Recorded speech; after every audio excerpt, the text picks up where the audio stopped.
Just a couple other things I would say. One thing that I've seen work really well in organizations is find a executive leader or a founder or the owner of the company or somebody that can be super passionate about continuous improvement and that can be invested and being involved and excited and out where the work is being done on a regular basis, just passionate about the changes that are happening and excited, because that can really drive some positive behavior for the rest of the organization. What's your company culture really like?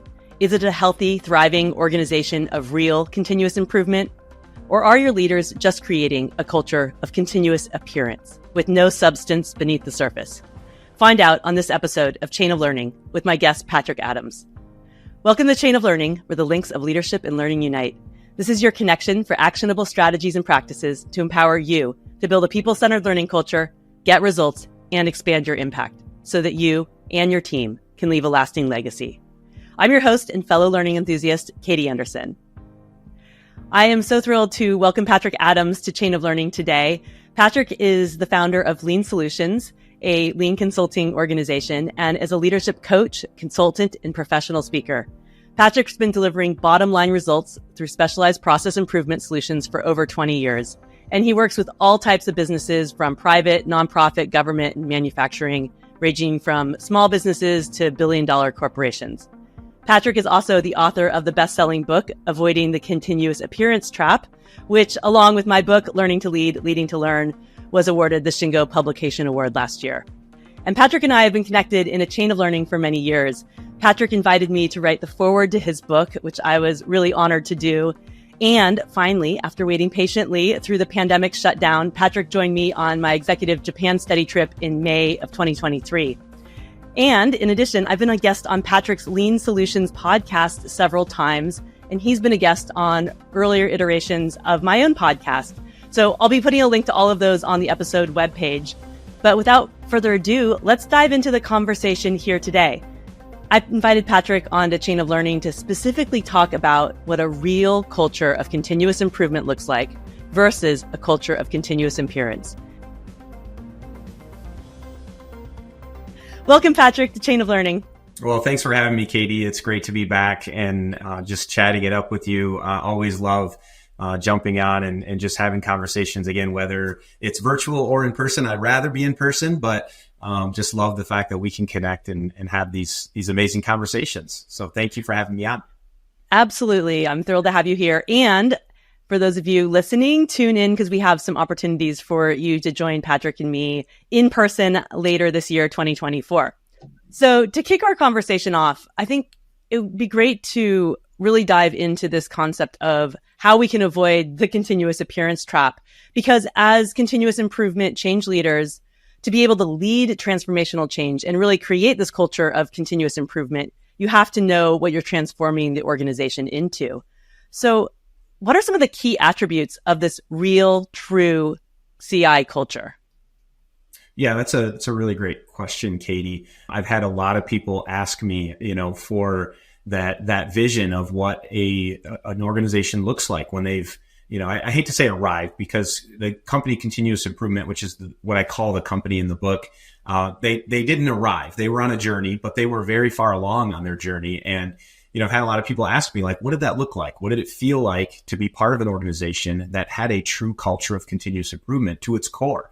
And I've also had organizations and people ask me for the roadmap too, which, again, is not something that I can provide. And we can talk about that too, because the roadmap for company continuous improvement is going to look a lot different than probably what your listeners need if they were asking me for the roadmap. It's not a mechanistic approach of like, here's the 10 steps or do these 5 things and you'll arrive there.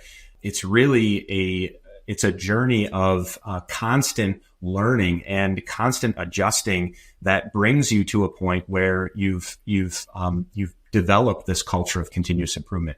So I think that's a really key aspect to talk about before I dive into those key attributes. The other thing I want to mention too is in the book, I take 2 different companies that I work for. The company continuous improvement, which is what we're going to talk about, and then company continuous appearance. Those two companies that I worked in, if you were to walk into those companies at the surface level, they would look very similar, right? You would have a hard time telling them apart. So visually, when you ask me what are the key attributes, we have to go deeper than just visual representation of what we see at the surface level of artifacts, things that are hanging on the walls, tape on the floor, pretty scorecards, right? Those are visual aspects maybe of a positive or a company that could potentially have a true culture of continuous improvement. However, it's not necessarily an exact representation of one because, as I said, the other company in the book that I talk about had those same attributes. They had tape on the floor. They had, when I say tape, I mean 5S type of activities and things. They had, scorecards.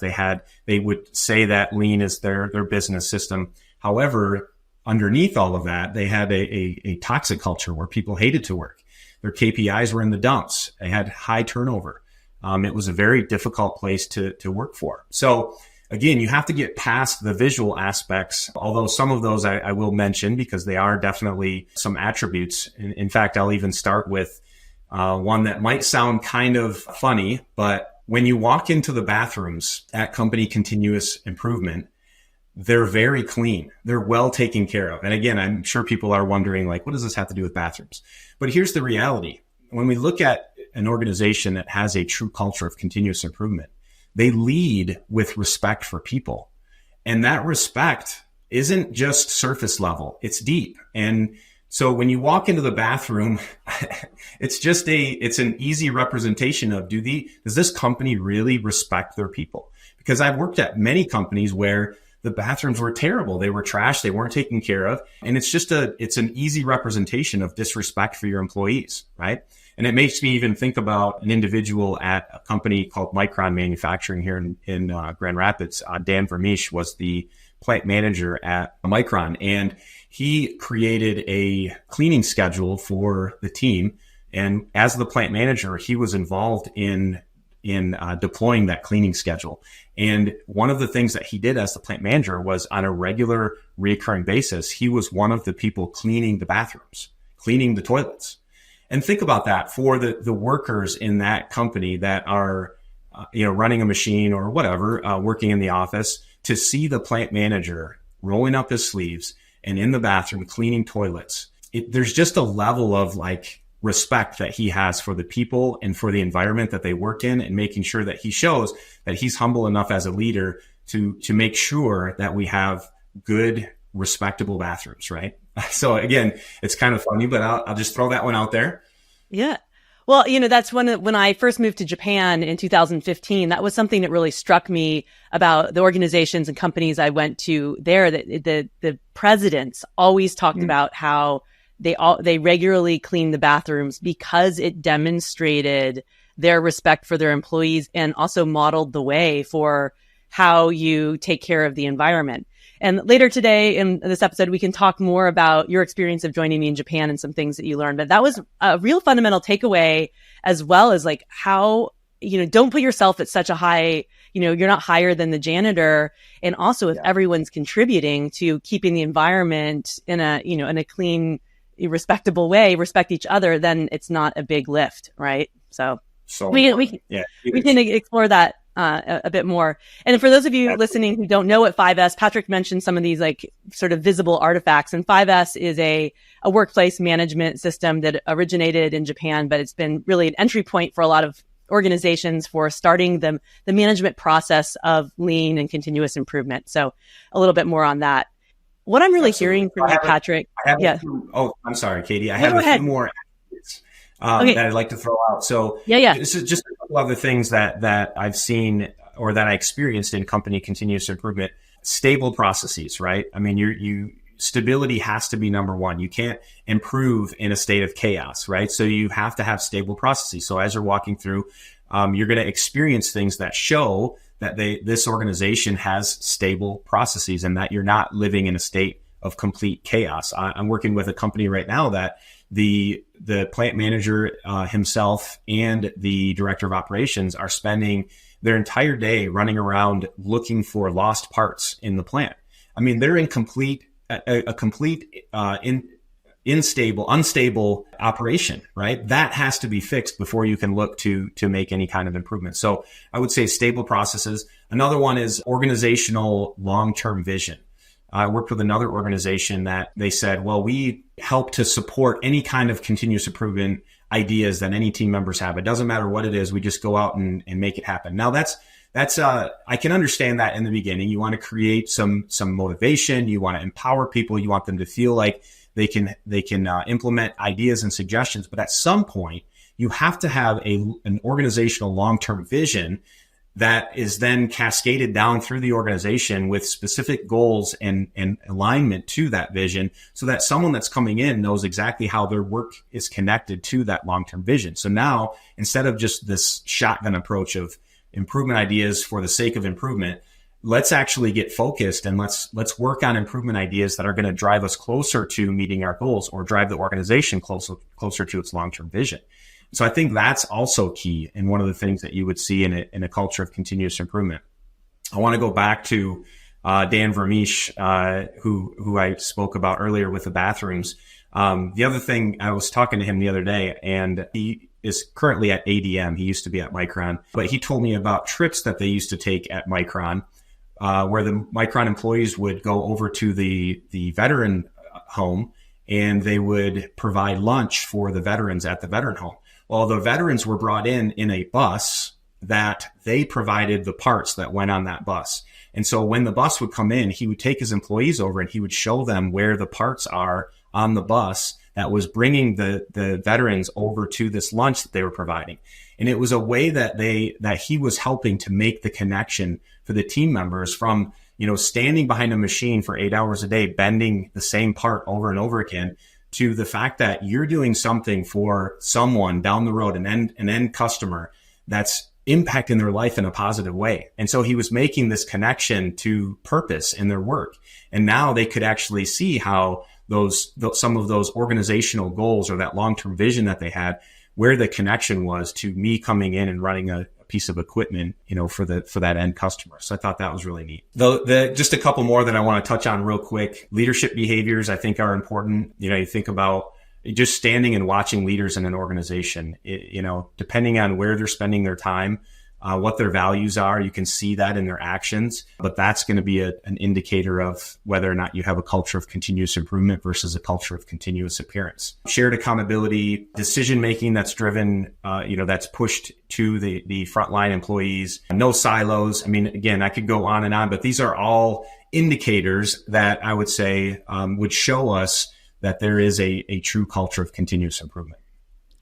Yeah. And all this goes back to, you said leadership behaviors, but really it gets to like leadership principles and leadership behaviors around all of that. I'm not hearing you talk about the actual process improvement tools and things that you do. I mean, of course, you need the tools to help you stabilize. You need the tools to help, make things visible and all of that. But really, it's about how leaders are showing up with that humility to help rein in the chaos, to keep that long-term view, to keep a connection to purpose, and showing up each and every day with that humility to be with their people. I mean, those examples you shared are really powerful. So true. So true. And I think that that's the key, right? I mean, you can't go and just read about a bunch of tools that were applied at a company in a book and then try to take those tools and apply them to your organization, because those tools were a result of very specific problems or challenges or issues that those companies were having in that industry with that team at that time. And you're completely different.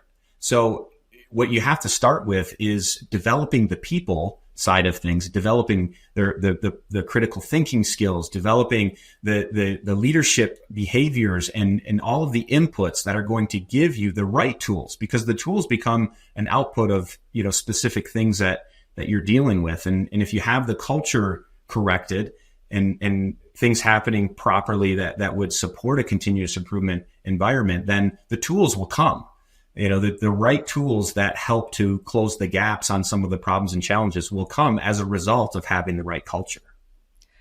So powerful. I've been talking with others in some of my solo episodes here on Chain of Learning about that very concept too, is we get focused on the outcomes and the results and want that quick fix. but it really is about the being, how we're showing up, how we're cultivating thinking and respect for people that is what enables us to get to the results as well. I want to go back to your comment that you made earlier about people asking for, the quote unquote roadmap to get them there being a culture of continuous improvement. How do you respond to people or leaders when they approach you with it's almost like wanting a quick fix, right? I want the quote unquote answer that's going to get me there. If I implement X, Y, Z, we're going to like magically create this culture of continuous improvement. So how do you deal with that when leaders are like, I want the roadmap, I want the answer, let's just do it now? Yeah, that's a good question. I literally had the CEO of a company ask me for the silver bullet. Give me the silver bullet. Tell me what's the one thing that we need to do. And I'm like, Jim, that was his name, Jim. There is no silver bullet. This is not a short-term fix. We're not going to be able to do this overnight. And the reality is if leaders are not willing to commit to the long-term play, then they're wasting their money, right? So, and that's what I told them. Like, we're not here to come in and try to do a short-term. I'm not going to do one 5-day Kaizen event with you and it's going to change your entire organization. That's just not the way that continuous improvement works.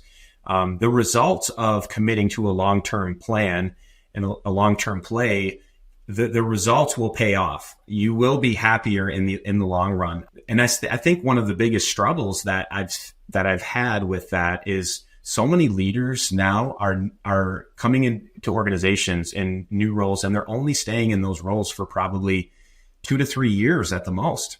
And then they're shifting, either promoted and moved into another role, or they're moving to another company. The problem with that is these leaders are coming in and they're doing as much as they can, as quick as they can, to show that they've been able to make an impact as a leader, right? So they come in and they just wipe out everything, and they bring in their own leadership team, they bring in their own management system, and they implement that, and then they leave and they're gone. And then the next leader comes in and does the exact same thing, wipes that one out, brings in their own stuff. And that's a huge problem, because we talked about instability earlier. Well, instability in your leadership team or your management system is a huge problem. There's no way that you can ever create a continuous improvement culture in that type of environment. So leaders have to commit to a stable business system. And sure, leaders have their own flavors on how they lead, but if the organization can commit long-term to a business management system, that they are onboarding leaders to support that system, and sure, bring in some of your own flavor to that, whatever, but it has to be minimal and it has to be controlled. The business system becomes the stability that an organization needs in order to then build on and start to improve. So I'm circling back to your question, but as far as a roadmap, there's no roadmap. We can't look at, so Toyota did some amazing things, and we're going to talk about that again with Japan on our trip over there, but, you can't take away from the fact that Toyota did some amazing things. But I can't go into a banking organization and try to take the 10, the 10 steps that Toyota did and try to apply that at a banking organization and think that it's going to have the same impact. Now, were there some tools that came out of the Toyota production system that can be applied and could be effective? Possibly. Maybe they give us a bit of a shortcut to solving certain problems if they're the same problems that Toyota experienced. But the tools that come out of a business management system are a result of the specific industry that you're in, the culture that you're working in, the problems that you have, the people that you are working with.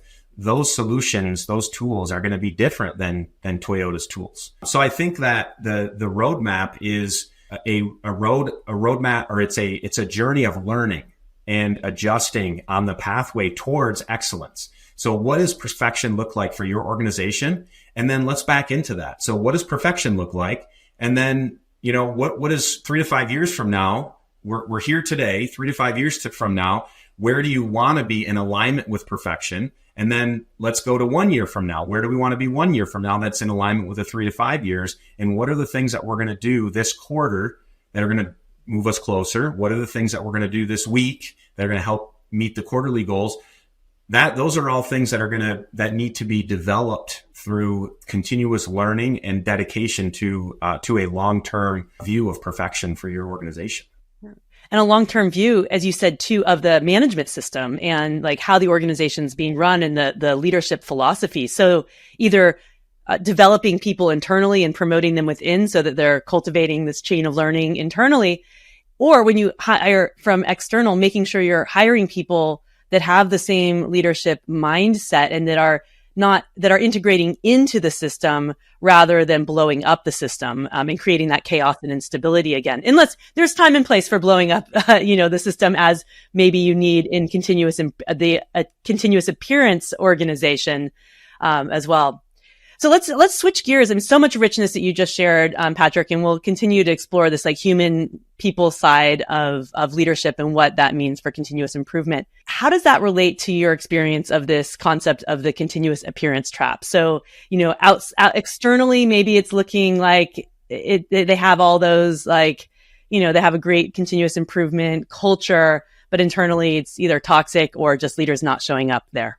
Great question. So again, it's thinking about the two companies that I worked for and walking into those two companies. And again, at the surface level, you wouldn't know the difference, right? So you really have to get deeper. And I would say, a couple of things that would become very apparent very quickly if you spent any time at company continuous appearance, which is the other company.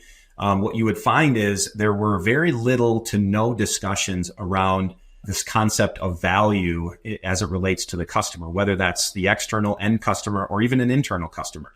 There was never any understanding of what's important to the customer. It was more about, what's important to me and how do I make sure that my process is the best that it can be for me. So I think that was a big one. I think there was never any big picture, no focus on the big picture, right? There was value stream maps on the wall, although they were very old, not dated, and not used for anything. Usually only current state maps, never a future state or a plan for how to get from current to future state. But there was more of this shotgun approach to CI, to continuous improvement. It was like I talked about earlier, where just if you see something, just fix it. But there wasn't any structure around that. No Hoshin for alignment to a long-term plan. I would say a lot of instability in the processes, instability in their KPIs. You'd see ups and downs frequently in KPIs, no stability there. Leadership instability, like I mentioned, many artifacts, no dates, no owners, a lot of stuff kept in computers, not visually displayed. If you were to ask anybody, like, how do you determine success for your day, or how do you determine success for your week? They would have no idea. Like, I clock in and I clock out. I get paid. I get my paycheck. That's my success for the day, right? And it just brought a story to mind too. When I was working at company continuous appearance, there was this big us versus them mentality. I mentioned silos earlier. No silos at company continuous improvement. Company continuous appearance had a lot of silos, in fact, and a big one between management and the shop floor. So I remember a time when the team members at company continuous appearance, they asked for better gloves, cut gloves, and they expressed concerns about safety. In fact, I think our largest incident was cuts for like a near miss or actual injuries related to incidents. So when it was presented to the plant manager on this suggestion or this request of better gloves, the plant manager's response was, here we go again, using safety to get what they want, because you hear that. And then, well, we've already done verification of these gloves, and these gloves are safe. And by the way, we also did a cost justification for increased, cost in gloves, and there's no return on investment for more expensive gloves. And so this would be something that you would see regularly happening at company continuous appearance, where same scenario, similar situation at company continuous improvement, where I remember specifically a tool maker in the tool room asked for different types of gloves. He said the type of equipment that he was working on, things he was doing, he needed a different type of glove. And the plant manager himself was the one that went out to different glove products and brought in, I think, 5 or 6 different types of gloves and brought them to this tool maker and said, try these out. Let me know which one is going to be the best one for you. And then we'll make that adjustment with your gloves. Right. I mean, that's the difference. leaders who really care about their people, genuinely care, versus leaders who are only looking at the bottom line and saying, will this save me money? Will this? And of course, companies exist to make money. We know that, right? But at the same time, those companies that are taking care of their people first are the ones that are going to be here for the long run, the ones that are going to have lower turnover, the ones that are the team members are going to stand behind a higher purpose, and they're going to get, ideas about how to reduce costs, and you're going to see the benefits.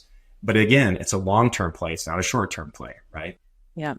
We have it backwards so often in many companies, and that's it's backwards in these companies of continuous appearance or just who aren't getting it. We're focusing on that profit and the shareholder value and the short-term gains. It was interesting that Akio Toyoda at a press conference in January of 2024 said that he realizes that Toyota also lost its way because it got overly focused on shareholder value and profit rather than creating great cars and focusing on their people.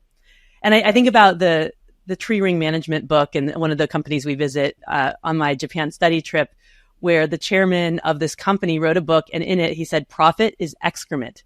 It is a natural byproduct of a healthy functioning organization. We need to focus on the inputs to make a healthy functioning organization of real continuous improvement and excellence. The profit will come if we can do that and have that long-term view. So whenever we talk about profits, that phrase comes to my mind. It's very powerful.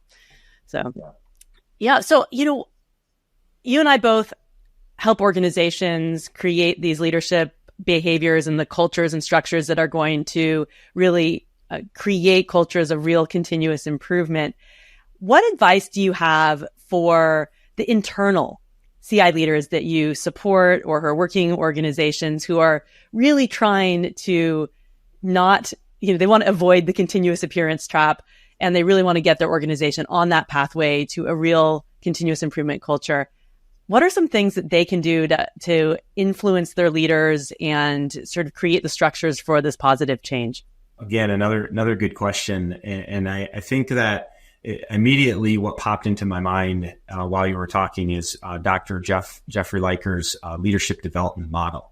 And I think that obviously executive leaders, mid-management, team leaders can all benefit from understanding and committing to that model, but also lean practitioners, lean advocates, CI practitioners and organizations can also benefit themselves. So if you think about the 4 different areas that Dr. Liker talks about, the first one is personal development. And there's a reason why he chose personal development as the first one, mirrored off of Toyota and what their leaders were doing to develop their own skill sets. But personal development is huge. So, tying into great podcasts, obviously like this particular podcast, books like Katie's book, my book, other books that are out there. But ask yourself, what podcasts are you listening to? What books are you reading? How are you developing your skills so that you can be a better coach to those in the organization that you're working at? First and foremost, take care of yourself so that you can then do the second one, which is coaching and developing others. So now I've developed my own skills. I can go and help coach and develop other people to understand the same concepts, the same principles, and provide some coaching to them as they're working through problems or developing their critical thinking skills. And then the third one, daily management and Kaizen. So even us lean practitioners within organizations, how are you involving yourself in daily management for the organization or for your CI team? What are the things that you're doing on a daily basis, incrementally, that are, again, inputs to developing an amazing culture of continuous improvement? So what are you doing on a daily basis? What is your team doing, and how are you supporting them through that? And then what's your daily improvement? Do you have one thing that you're doing every day to improve yourself? What's your 1-2-second improvement, as Paul Akers would say it? And then the last area is your Hoshin, your long-term vision, your goals. So understanding as an organization, what are the organizational goals, and how am I as a CI practitioner helping my team to align to that? How am I coaching team members, ensuring that they have goals and they understand how their work is connected to that overarching goal, the overarching organizational vision? Also, we talked about this, but helping your organization to develop a structured business system that you're committed to, right? Long term. So as an organization, what is your system? the importance of that is developing stability in leaders, in people that are onboarded, and making sure that everyone understands how you approach improvement through the organization, that you have some level of stability, and what does your training look like, and how often are we training, and what are we training on, right? All of that needs to be built into your management system. Just a couple other things I would say. One thing that I've seen work really well in organizations is find a executive leader or the founder or the owner of the company or somebody that can be super passionate about continuous improvement, and that can be invested and being involved and excited and out where the work is being done on a regular basis, just passionate about the changes that are happening and excited, because that can really drive some positive behavior for the rest of the organization. And then the last one I would say is start small. Small improvements can make a big difference. So choose a model area, right? If you have a large organization that you're involved with, pick one area that you can start with, make it your sandbox, and start improving, and bringing leaders along, bring them over and show them the things that are happening and show them how people are being developed. Let the team members explain how they're improving, what they're doing, what they're learning. And that can create some really good motivation and excitement within a team that will then, can be replicated and spread across the organization. Those are some great suggestions there. And a lot of the things you referenced also align directly with what I call my Catalyst model about the 8 competencies that internal change leaders need to have to move from just being those sort of operational excellence doers to really leading transformational change and partnering with their leaders to make it happen. So I'll put some information there in the show notes about that as well. Patrick, I want to dive into your experience in Japan, and not just about the awesome week we had together, which I would love to hear about, but also how almost a year later now, how that's really influenced you as a change leader as well. So a little backstory. So Patrick was the very first person to register for my May 2020 Japan trip back in 2019. And of course, we all know how 2020 went down. And so he waited very patiently and was part of my very first post-pandemic Japan study trip in May of 2023. There's so much more we could talk about, and go to my website to learn more about that. But Patrick, I'd love to hear some highlights from you about the week, and then now in reflection, how that experience has really helped inform and shape your understanding of what a culture of real continuous improvement is all about. Yeah, absolutely. So much to unpack with this one. It'll be hard to fit everything into the short amount of time that I have, but I did pull up my study book. So for those that are watching the video, I have my study book here that I was given, my workbook during the study trip. And I actually refer back to this frequently because there was so much that came out of the trip. I mean, just so many amazing lessons learned. I consider myself a lifelong learner, and this trip was so impactful for me because obviously I coach and train people on the Toyota production system and on lean, but me personally, I had never been to Japan. So I was thinking it's for me, it's like going to my Gemba. That's the Gemba for me. And why have I never been there? I need to be there.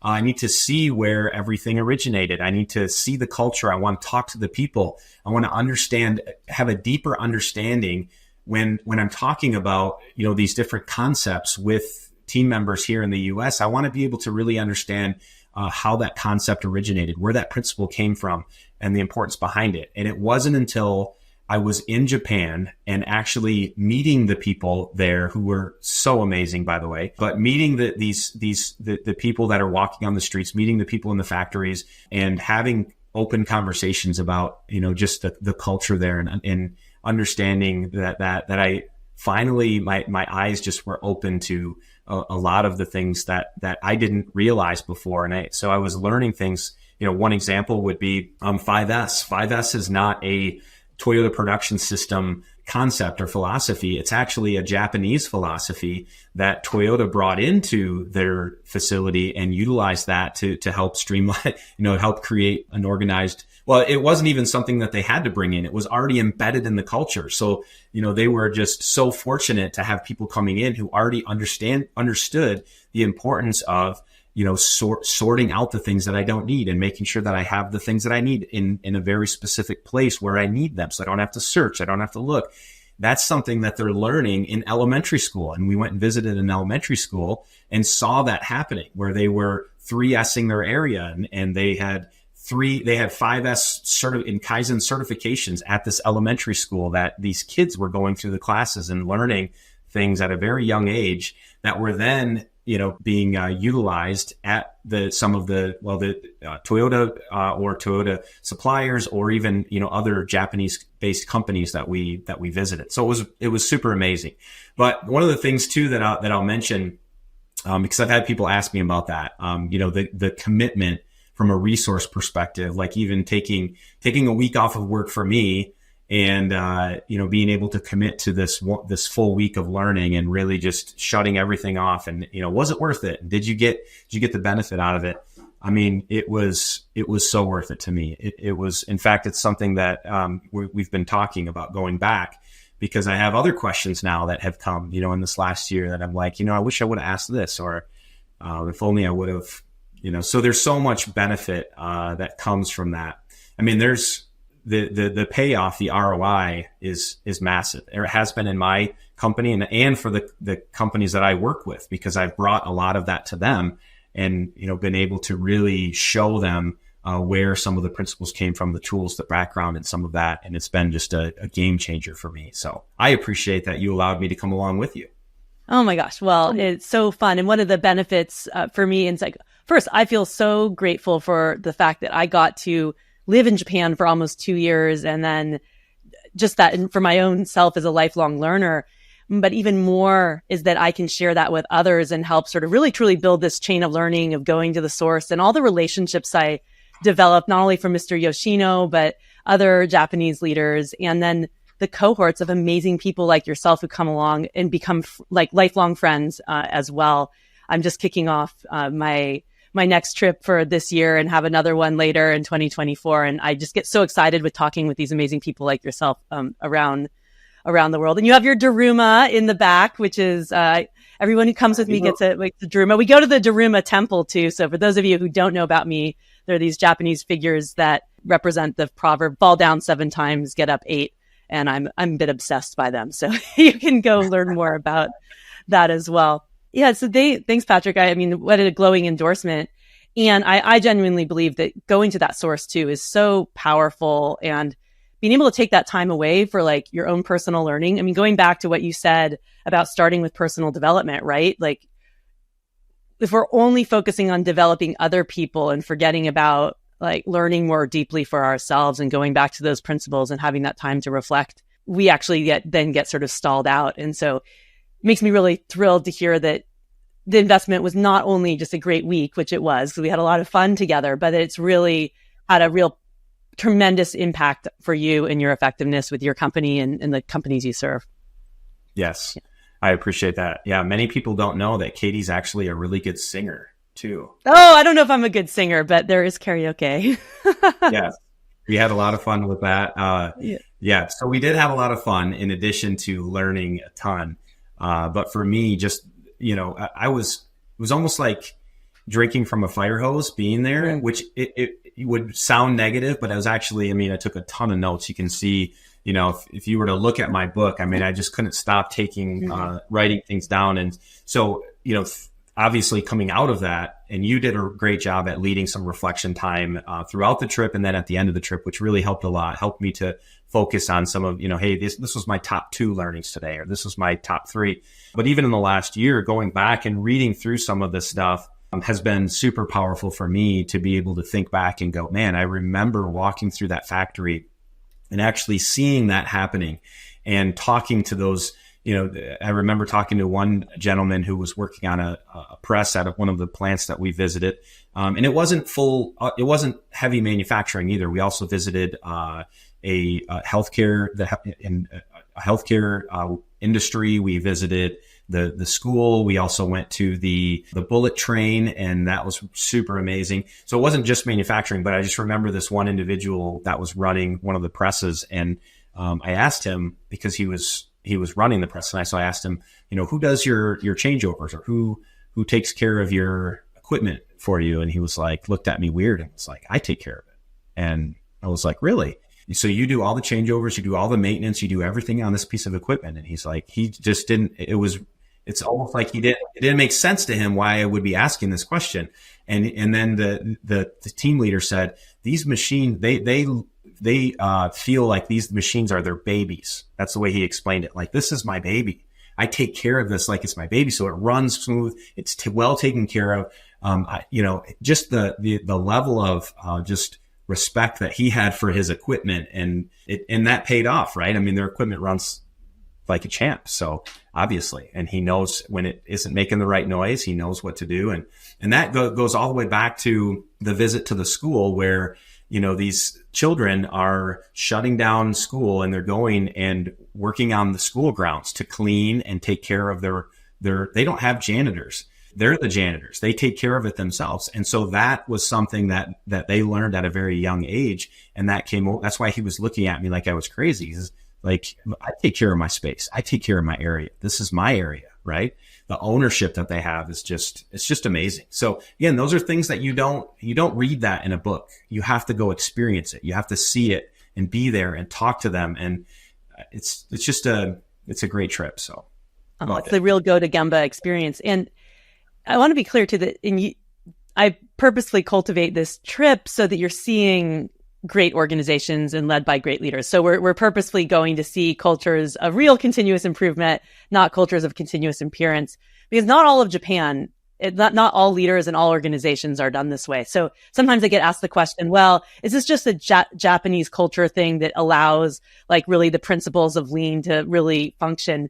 What's your thought about that because we spend a lot of time talking about, is it Japanese culture, Toyota culture, some more general human traits? What's your perspective on that, Patrick, now having been to Japan and all the work you do in US and other countries? Yeah, that's a really good point that you made, Katie, because that is the truth, is that we're going there and we're visiting very specific companies that are doing some really, really good stuff, right? You've identified these companies that would be considered companies of continuous improvement.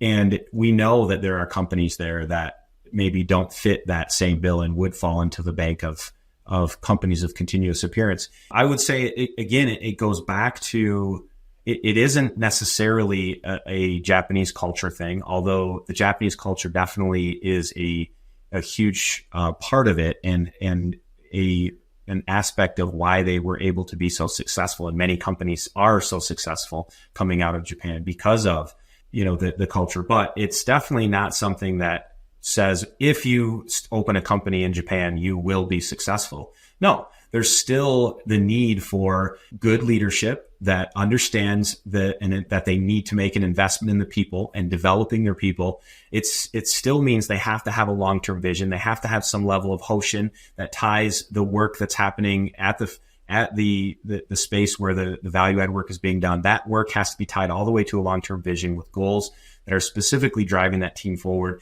The company has to have a culture where there's no fear of bringing up new ideas and no fear of actually implementing ideas and working on things, because that is, and again, thinking about the culture and learning, we went and visited and learned some historical things as well, that fear, there is some history there where fear was built into management culture, and that has had to be driven out with a lot of these companies that we visited, where they've had to do some pretty intentional work to drive that fear out and make sure that people knew that they were respected, that they did respect their ideas. They did want them to be involved in decision making, and that leaders had to humble themselves, which again is not necessarily a Japanese culture thing, but they had to humble themselves to a point where, they're saying, let's figure this thing out together. I don't have all the answers, and that's okay. Let's put our heads together and figure this out. So I may be drawing this out a little bit more, but, I also think about New Me too.